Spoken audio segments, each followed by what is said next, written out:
Jagan Christian అన్న మాటకు కట్టుబడి ఉన్నామన్నారు మంత్రి అచ్చెన్నాయుడు. కావాలంటే ఆధారాలు కూడా చూపిస్తామన్నారు. ఏ ఒక్క రోజు కూడా కుటుంబంతో తిరుమలకు జగన్ ఎందుకు రాలేదని ప్రశ్నించారు. ఏ ఒక్క రోజు కూడా తనకు వెంకన్న అంటే నమ్మకం అని డిక్లరేషన్ ఎందుకు ఇవ్వలేదన్నారు. 100 కోట్ల హిందువులని మోసం చేసినందుకు క్షమాపణ చెప్పాలన్నారు. క్రిస్టియన్ అవునా కాదా అని చెప్తే తప్పు ఎలా అవుతుంది? మీ సభ్యులు ఎందుకు గొడవ చేస్తున్నారన్నారు అచ్చెన్నాయుడు. కాదు అంటే తాను క్రిస్టియన్ కాదు అని చెప్పాలన్నారు. అధ్యక్ష నా పేరు చెప్పారు. అధ్యక్ష 1 మినిట్ నా పేరు చెప్పారు.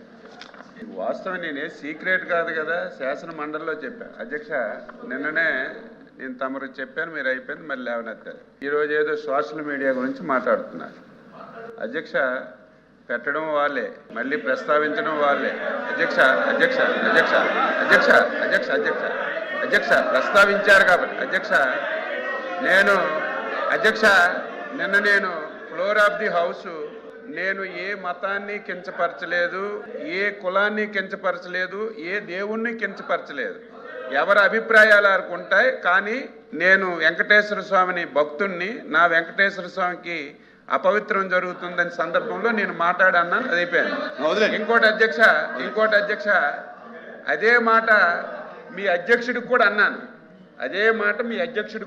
నేను మీరు 100% క్రిస్టియను, అవునా కాదా మీరు ఆన్సర్ చెయ్యండి అని చెప్పారు. అధ్యక్ష 24 గంటలైంది.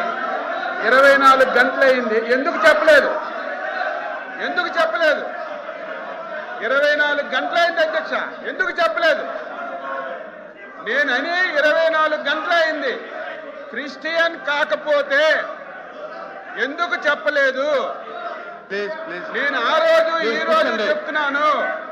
కూర్చోండి. ఈ రాష్ట్రానికి ఎంతో మంది ముఖ్యమంత్రులు పరిపాలన చేశారు, బ్రిటిష్ వాళ్ళు కూడా పరిపాలన చేశారు. ఎప్పుడు తిరుపతి తిరుమల దేవస్థానం పవిత్రత ఎప్పుడు